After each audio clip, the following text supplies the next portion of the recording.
I'd like to talk about some safety issues. It's probably about 85 degrees right about now. I can't tell from my thermostat, it's over there. But it's, oh wait, I'll get one over here. Yeah, okay, so it's about 85 degrees inside here. So, doing this kind of work, you're active and you're doing things. Um, I've been drinking a lot of soda, but you're gonna be doing any kind of sanding or doing strenuous work like this.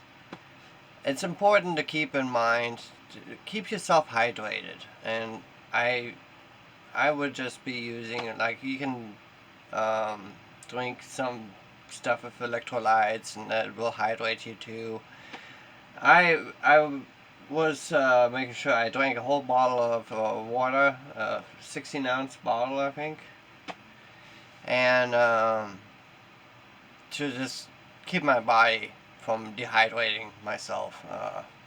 I was getting a kind of a headache there for a minute, and yeah, it's warm. Even though I have a fan blowing and everything, it's warm, and I'm doing a lot of labor work. It's good to keep yourself hydrated. Anytime you're doing this, I would say so. And I don't know if you guys have been watching my videos. There's been at least so far. There's been 3 times that I've injured myself. My first time, I don't think anybody would have noticed that I kept it really just bare minimum. Like, well, that would be the second time. The first time, I'm sure you guys have noticed that when I was pulling up the carpet, and I grabbed a piece of the corner, whatever it was. It had a staple. Like, that's when I was first starting to pull the carpet up, and I realized there's a bunch of staples everywhere. Yeah, I got my finger. I was bleeding. Now I don't remember which one it was, but that was my first injury. It's not that big of a deal. I mean, I took care of it, cleaned it, and anytime you get like a little nick or cut, just take care of it. Like, you're gonna save yourself from a bunch of problems if you just go make sure you clean up your wound, and make sure it's not gonna you're not gonna have an infection later on. So it's really important. I mean, just little cuts, nicks, no big deal, but just be sure to go and clean your wound, because the last thing you want is to have an infection, and it just gets worse. So anyway, the second time, I think I was still pulling the carpet up, and I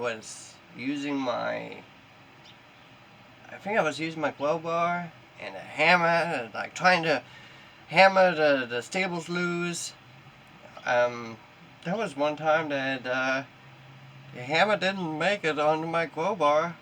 It smashed right on my backside of my hand, which is kind of, I mean, there's nothing there. You can't really see a bruise or anything, but it's a little tender. It kind of, like, if I put pressure on it, it kind of hurts a little bit. I mean, could have been worse.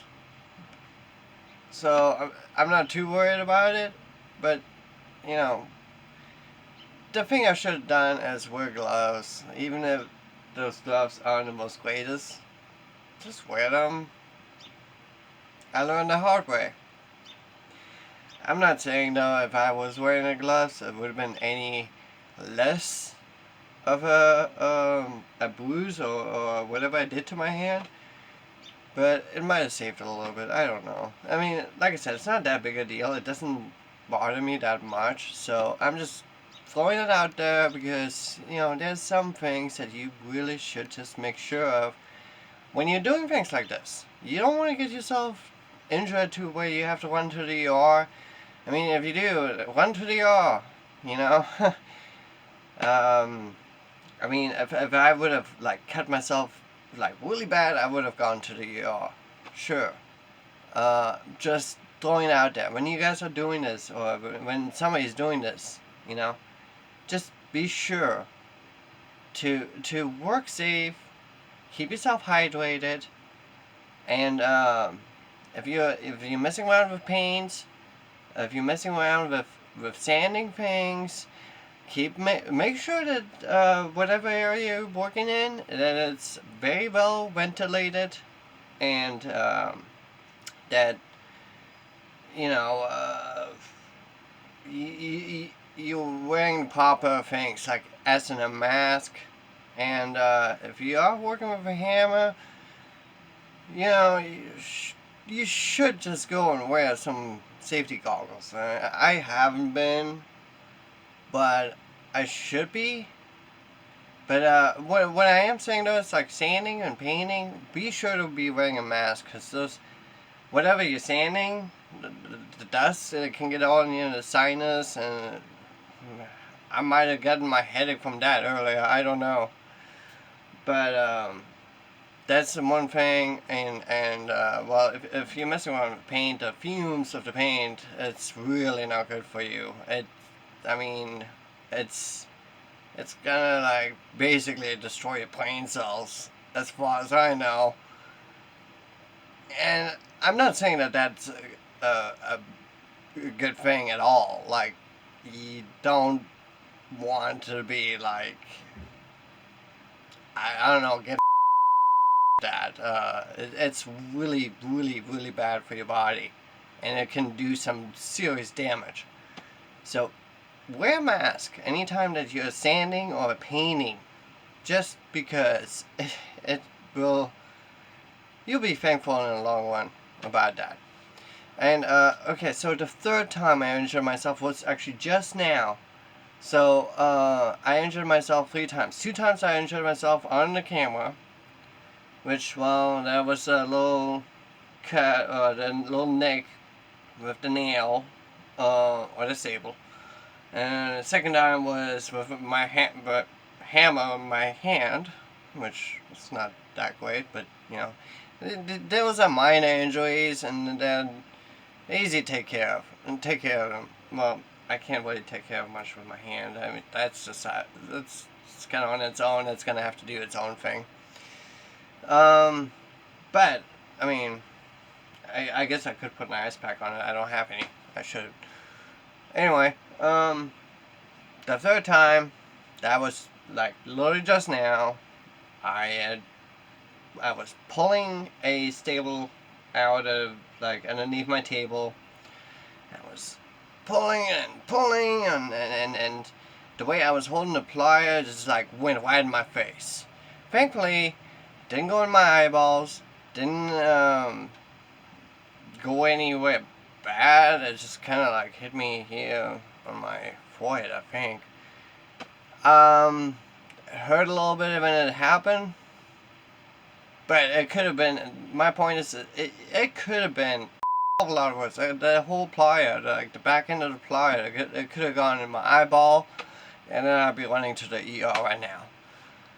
So I really need to be sure to be wearing my safety glasses when I'm doing things like that, because you never know, it might slip, and then boom, there you go. So, lessons learned the hard way. Don't do the same mistakes that I've been doing, because you want to keep yourself safe. And, well, my number one safety tip is keep yourself hydrated, especially when you're going to be in the temperatures of 84 degrees. I mean, it's not like it's super hot, but when you're working and you're down on the ground, yeah, keep yourself hydrated. And also another thing that has been occurring to me is like, I've been sitting on my knees a lot. I don't really have another way of doing that. I'm using my whatever you call it, windshield cover, to keep the sun out, as a padding for my knees. I should be wearing my knee. I should be wearing knee pads. I don't have any. But I mean, it's been saving my knees, but you know, when you get to a point of where you can't move, get up, walk around. Don't just keep pushing yourself to where, uh, you know, I'm sure I was cutting off blood circulation to my feet and whatnot. So I urge you, like, if you're gonna be sitting in a position like that for a long period of time, make sure to take a break. Take a break. I don't know, drink some water, have a sandwich, or just do what you need. Take your break. Don't just push yourself to gotta get this done. Gotta get this done. You have all the time in the world to do this. So, I gotta make sure to go by that, because if I don't, I'm the kind of person that's just gonna keep going, and you're gonna cause yourself a lot of damage doing that. So be sure to take a break. I've been taking breaks on and off, on and off. I'm like, okay, I gotta move around because my legs are like numb, and yeah, my knees are really sore, and I'm not looking forward to going back to that. But now that I have gone and moved around, I can go back to that, and I don't have to be doing this uh, super hard work right now. So now it's kind of getting over to the more easier part of doing this. So, like I said, keep yourself hydrated, work safely, wear safety equipment, and just, you know, use common sense. Use tools the right way. You did see me using some power tools earlier. Every time I'm using a power tool, I want to make sure that I am safe, that nothing's gonna go flying, or um, I'm not gonna go and chop off my fingers, or get electrocuted somehow. So those are not a few things that you need to make sure that if you are going to be using a power tool, make sure you use it a safe, right way of doing it. And like I said, common sense, you know, work smart, not hard. Anyway, back to this.